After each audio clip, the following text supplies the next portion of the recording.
नमस्कार, मैं हूं धर्मेंद्र। आप देख रहे हैं ऑनलाइन न्यूज इंडिया। ये नया भारत है, ये मोदी शाह का नया भारत है और यहां पर विपक्षी नेताओं को गद्दार समझने की एक परंपरा चल पड़ी है। यहां पर केंद्रीय मंत्री तक सड़क पर उतर करके कहते हैं गोली मारो गद्दारों को, और डैश डैश डैश उसके बाद में वो किसके लिए कहा जाता है? विपक्ष के नेताओं के लिए।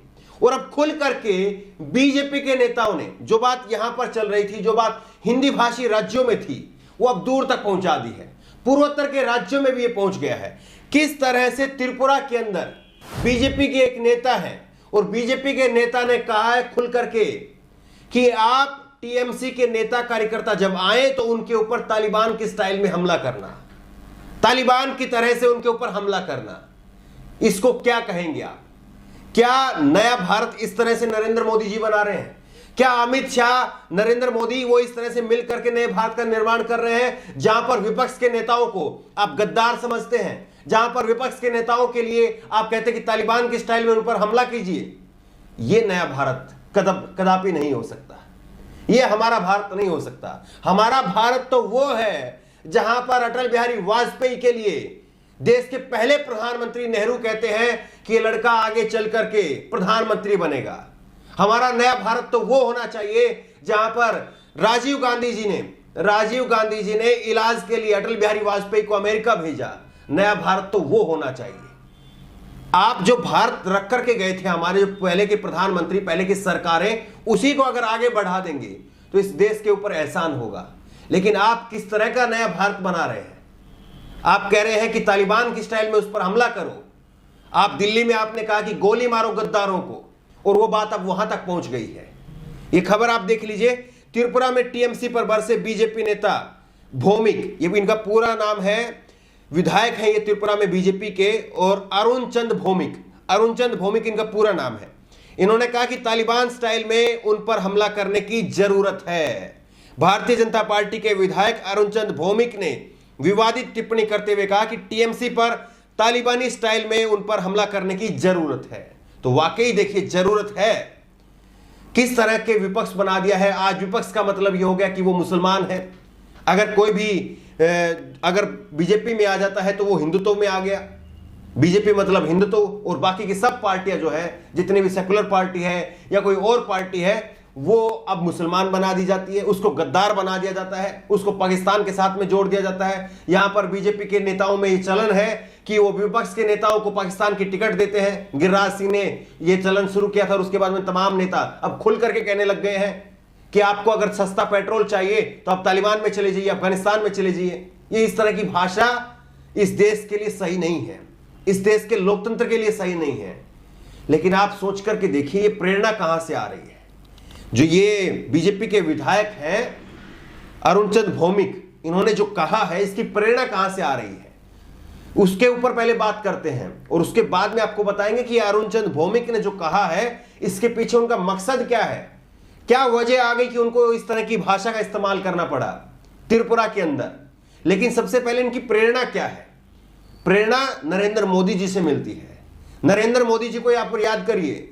नरेंद्र मोदी जी ने लोकसभा के अंदर खड़े होकर के कहा था कांग्रेस की सांसद के लिए, रेणुका चौधरी के लिए, कि मुझे बहुत दिनों बाद में सुरपंखा जैसी हंसी की आज याद आ गई। ये जो है वो नरेंद्र मोदी के शब्द हैं। नरेंद्र मोदी ने कहा था, सुरपंखा बता दिया था रेणुका चौधरी को। तो ये प्रेरणा कहां से मिलती है? आप समझ रहे हैं इस बात को?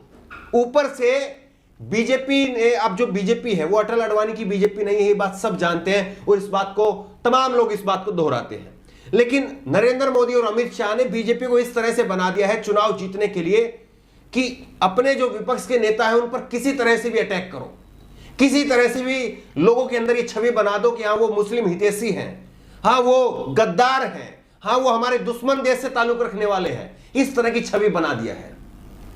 क्या आप बताइए कि प्रधानमंत्री का शोभा देता था कि शूरपणखा वो बोले लोकसभा के अंदर खड़े होकर के? आप मंच से ठीक है, आपने चुनावी रैली है, मंच पर एक गर्म माहौल होता है, वो सही है, वहां पर फिर भी हम उम्मीद कर सकते हैं कि यहां पर आने के बाद में कोई भी नेता है वो वोट मांगने के लिए कहीं पर भी जा सकता है, शमशान कब्रिस्तान की बात कर सकता है, दिवाली रमजान की बात कर सकता है। हम उम्मीद करते हैं इस बात की। और अभी उत्तर प्रदेश के चुनाव में आपको और नए रिकॉर्ड टूटते हुए दिखाई देंगे। लेकिन संसद के अंदर जहां पर पार्लियामेंट्री भाषा का इस्तेमाल करने की हिदायत दी जाती है, उम्मीद करते हैं लोग कि हां अच्छा कुछ सुनने को मिलेगा, वहां पर अगर देश के प्रधानमंत्री खड़े होकर के एक देश की महिला सांसद को अगर शूर्पणखा बताते हैं, तो फिर आपके नीचे के जो कार्यकर्ता हैं, आपके नेता हैं, आपके विधायक हैं, आपके सांसद हैं, वो आपके पद चिन्हों पर चलते हैं, तो वो प्रेरणा लेते हैं आपसे, आपके यहां पर प्रमोशन हो जाता है। जो अभी अनुराग ठाकुर ने दिल्ली चुनाव के दौरान कहा था, उसके बाद में प्रमोशन हो गया उनका कैबिनेट के अंदर। तो ये बीजेपी के अंदर नई परंपरा डल रही है और ये परंपरा बेहद खतरनाक है इस देश के लोकतंत्र के लिए। कभी अटल बिहारी वाजपेयी को याद करिए, अटल बिहारी वाजपेयी की जो सरकार थी, अटल बिहारी वाजपेयी की जो विचारधारा थी, वो बीजेपी में आज क्यों नहीं दिखाई देती है। अटल बिहारी वाजपेयी के लिए खुद जो है वो अटल बिहारी वाजपेयी साहब ने जो है पीछे बैठते थे, उनका खुद का भाषण है, कई बार आप हम लोग सुना चुके, आप सुन चुके हैं। उन्होंने कहा था कि किस तरह से मैंने नेहरू के लिए जो है वो कड़े शब्दों का इस्तेमाल किया, और फिर शाम को जब एक बैंकेट हॉल में नेहरू जी मुझसे मिले तो नेहरू जी ने कहा कि आज तो अच्छा भाषण दिया।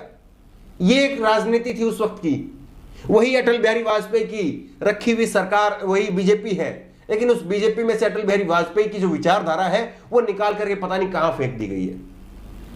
अब जो है जिस तरह से जो नई विचारधारा आ रही है, वो इस नई विचारधारा में हर कोई जो है वो मोदी और शाह के सामने रेंगता हुआ नजर आ रहा है। सबको मालूम है कि अगर मोदी और शाह के पद चिन्हों पर चलेंगे तो टिकट मिलेगी, चुनाव में बने रहेंगे, विधायक बने रहेंगे, सांसद बने रहेंगे, सबको मालूम है इस बात का। लेकिन हां, बीजेपी के अंदर ऐसा नहीं है कि पूरी तरह से मानसिकता आ गई है, अडवाणी और जो अटल की जो विचारधारा थी वो खत्म हो गई है और मोदी और शाह का जो है वो पूरी तरह से युग हो गया है। अभी भी कुछ चेहरे हैं, अभी भी कुछ चेहरे हैं जो अपनी बात रखते हैं। गडकरी साहब का अभी 2 रोज पहले का बयान आया है, नितिन गडकरी जी का, और नितिन गडकरी जी ने कहा कि पंडित नेहरू और अटल बिहारी वाजपेयी, उनके लिए कहा कि इनका भारतीय लोकतंत्र में अहम योगदान है, इनको पार्टी लाइन से ऊपर उठ करके देखना चाहिए। ये नितिन गडकरी साहब का भी 2 रोज पहले का बयान है। तो जो ये परंपरा डाली गई है कि आप पैरों में लौटने लग जाइए, इस परंपरा को जो है वो तोड़ना होगा। और कहीं ना कहीं जो बीजेपी के नेता हैं उनको और किसी से नहीं तो नितिन गडकरी से ही सलाह ले लेनी चाहिए, नितिन गडकरी को ही अपना आदर्श मान लेना चाहिए, जो कह रहे हैं इस बात को खुल करके। लेकिन बाकी लोग तो शुरुआत ही उनकी वहां से होती है कि अगर महंगाई है, मध्य प्रदेश के एक मंत्री ने, शिवराज सिंह चौहान के एक मंत्री ने खुल करके कहा कि महंगाई के लिए नेहरू का पहला भाषण, जो लाल किले की प्राचीर से जो उन्होंने पहला भाषण दिया था, वो जिम्मेदार है। हंसी आती इनकी ऐसी बातें सुन करके। और इसीलिए जो है ये सारी विचारधारा अब ये उत्तर प्रदेश, मध्य प्रदेश, दिल्ली से होती हुई पूर्वोत्तर के राज्यों में बह चली है, वहां तक ये पहुंच गई है। सोच करके देखिए ये लोग क्या जो है प्रसारित कर रहे हैं, किस चीज को आगे बढ़ा रहे हैं। अब बात करते हैं ये त्रिपुरा के जो विधायक हैं अरुणचंद भौमिक, इन्होंने आखिरकार ये बात क्यों कही, क्या वजह आन पड़ी कि अरुणचंद भौमिक ने इस तरह से कठोर लहजे में, जिसके लोकतंत्र में कहीं कोई जगह नहीं होनी चाहिए, इस लहजे में अपनी बात कही। सबसे बड़ी बात यह है, आप इस बात को समझिए कि 2018 में ये विधायक बनते हैं और 2023 में विधानसभा के चुनाव है त्रिपुरा के अंदर, और टीएमसी वहां पर अपना दमखम दिखा रही है। अब जो विरोधी पार्टी जो विपक्ष में है, अगर वो दमखम दिखाए तो फिर उसका किसी न किसी तरह से चरित्र हनन किया जाए। और इसीलिए 2023 के विधानसभा चुनाव के लिए ये साहब यहां पर जो है एक नई तरह की राजनीति उसकी नींव डाल रहे हैं। ये बता रहे हैं कि किस तरह से जो ममता बनर्जी है, ममता बनर्जी वो तालिबान की तरह से है, उनको तालिबान की तरीके से उनको ट्रीट करिए। लेकिन मत भूलिए कि पश्चिम बंगाल के चुनाव में ममता बनर्जी के लिए किसी ने कहा था कि यहां पर ममता बानो का नाम दिया गया था शुभेंदु अधिकारी की तरफ से, और फिर उसके बाद में क्या हाल हुआ, ममता बानो ने क्या किया वो सब ने देख लिया। उसकी बान के सब ने देख ली कि ममता बानो अब दिल्ली आती है तो यहां पर कई लोगों की जो खटिया है वो हिलने लग जाती है।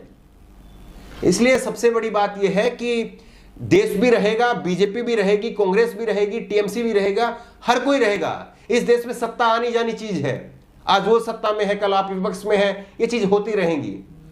लेकिन इस दौर से, ये जो 5-10 साल का, 15 साल का मोदी शाह का जो दौर है, इस दौर से आगे भी बीजेपी के नेताओं को देखने की आवश्यकता है।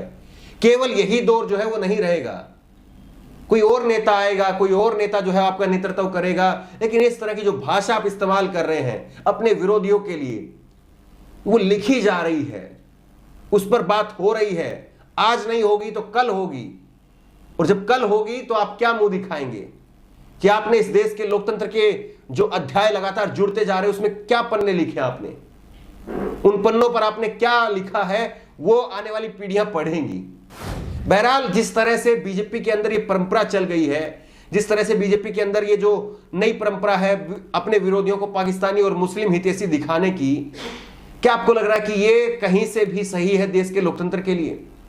क्या आपको लग रहा है कि इस परंपरा को डाल करके बीजेपी इस देश का नुकसान नहीं कर रही है? आपकी राय क्या है? नीचे कमेंट बॉक्स में अपनी राय जरूर दें, और इसी तरह की तमाम खबरों के लिए ऑनलाइन न्यूज़ इंडिया सब्सक्राइब करें, साथ में जो बेल आइकन है घंटी उसको जरूर दबाएं, ताकि जैसे कोई वीडियो हम अपलोड करें उसकी नोटिफिकेशन आपको तुरंत मिल सके। धन्यवाद। इस खबर को अभी लाइक करें, शेयर करें, अभी चैनल को सब्सक्राइब करें और घंटी जरूर दबाएं।